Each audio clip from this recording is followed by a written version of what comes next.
Hello, book lovers, and thanks for listening. I post new chapters every week. If you like my work, please remember to like and subscribe to help me build my channel. The Stillwater Girls by Minka Kent.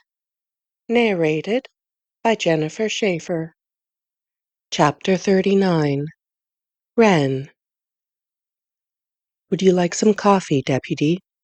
Nicolette paces the living room, her fingers dancing together like she's knitting a sweater, and she pulls in lungful after lungful of air, but I never hear her release them.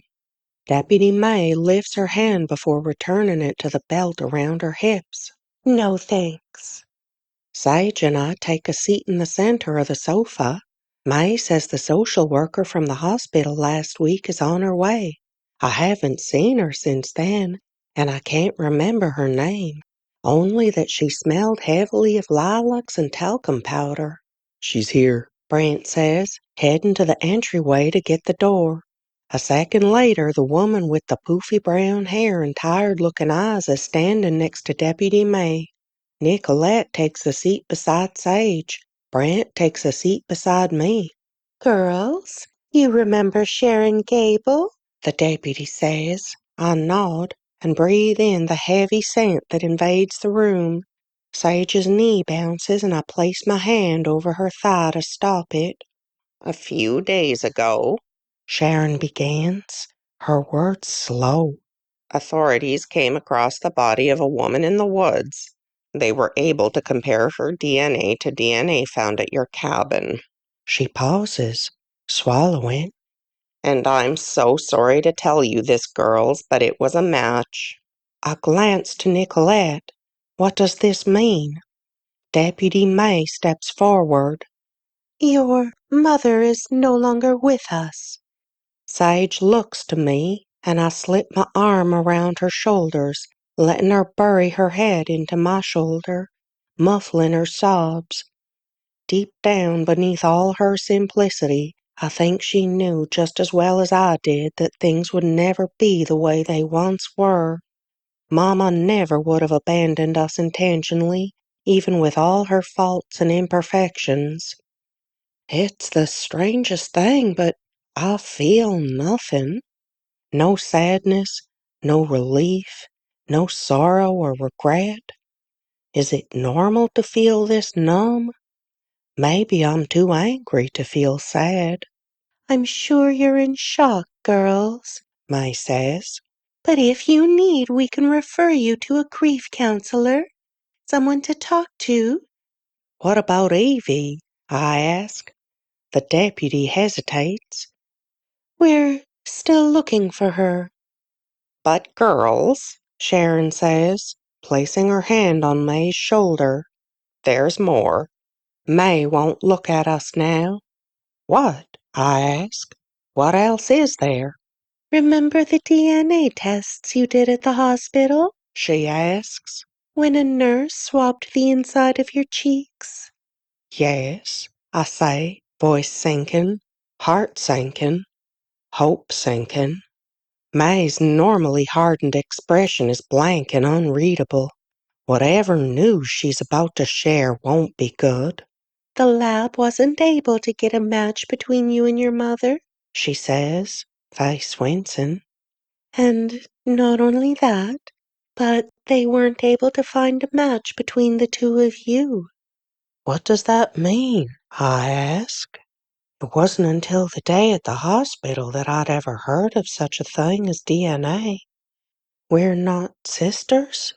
Tears prick the corner of my eyes, but I refuse to let them fall in front of Sage.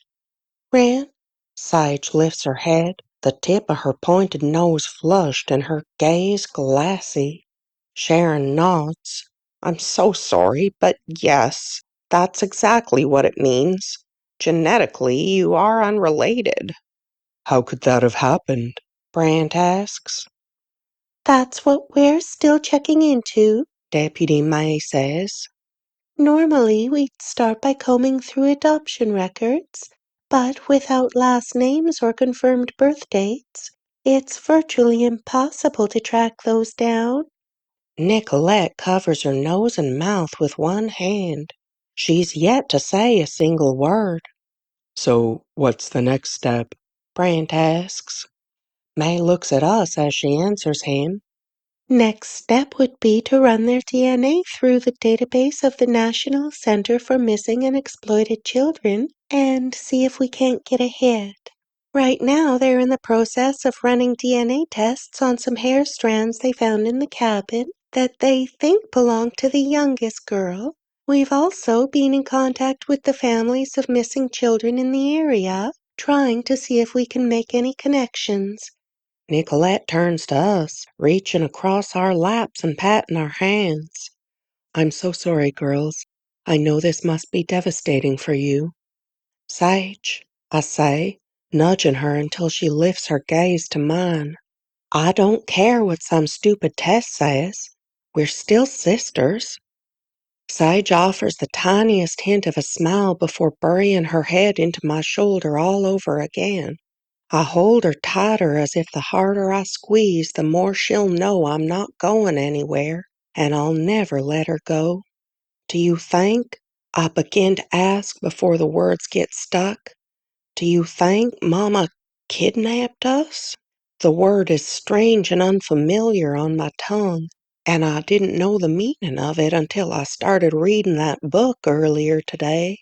May shrugs, hesitating. I don't know the answer to that, Wren. At least, not yet. There's a chance you were legally adopted, Sharon says, studying us as if she expects a big reaction.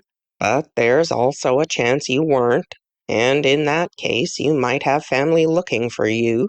Family that have been looking for you for a very long time. Two separate families? My words are whisper soft, but heavy nonetheless. One thing at a time, though, Brant says. Exactly, Sharon says, sandwiching the palms of her hands together in a silent, gentle clap. So for now, girls, I just need to know when you want to pay your last respects to your mother. If it were up to me, it'd be never. Mama was a liar, and more than likely a thief of the worst kind.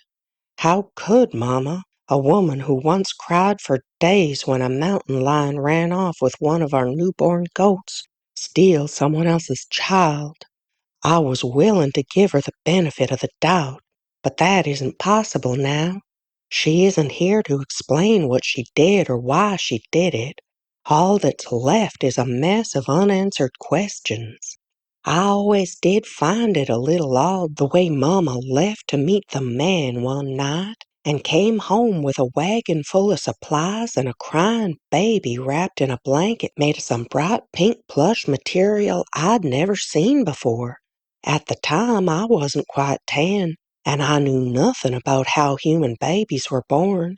I was just excited to have a real live doll to dress and change and feed. And when Mama said she was our new baby sister and she was staying with us forever, I had no reason to question her. Years later, I tried looking up pregnancy and childbirth in one of Mama's medical books, but the section was gone, like it had been ripped clean out. It took a solid year for me to get the courage to ask Mama where babies come from. She was shucking corn by the garden shed, her hands covered in yellow silks and her brow slicked in sweat. She glanced up at me and smiled before saying, They're a gift, Wren, a gift from God, and gifts come in all sorts of packages. That's the only thing you need to know. Sage lifts her head from my shoulder. Can we see her? I'm sorry. No, you won't be able to see her, May says. Unfortunately, she'd been exposed to the elements for quite a while. For how long? I ask. At least a couple of months, if not longer, she says. I'd have to pull up the coroner's report. What happened to her? My question attracts glances from everyone in the room, Sage included, but I have to know. The deputy clears her throat. Blunt force trauma to the head. What does that mean? I ask, looking to Brant, then to Nicolette, then to Deputy May. Brant begins to speak, but Deputy May cuts him off. That's what we say when someone hits another person on the head with an object. Sage winces. I try to keep a picture from forming in my mind. So, someone killed her shortly after she left us? My words are mumbled as I try to piece this together. Someone killed Mama and took Evie. I rise, needing air, needing space. Evie was sick when they left. So sick. Oh God. I plaster my hand over my forehead and squeeze my eyes, trying not to picture the worst. Evie needed medical attention, and if Mama never got her to a doctor, who knows what became of her? Like I said, May tells me, we won't stop looking until we find her. End of chapter 39.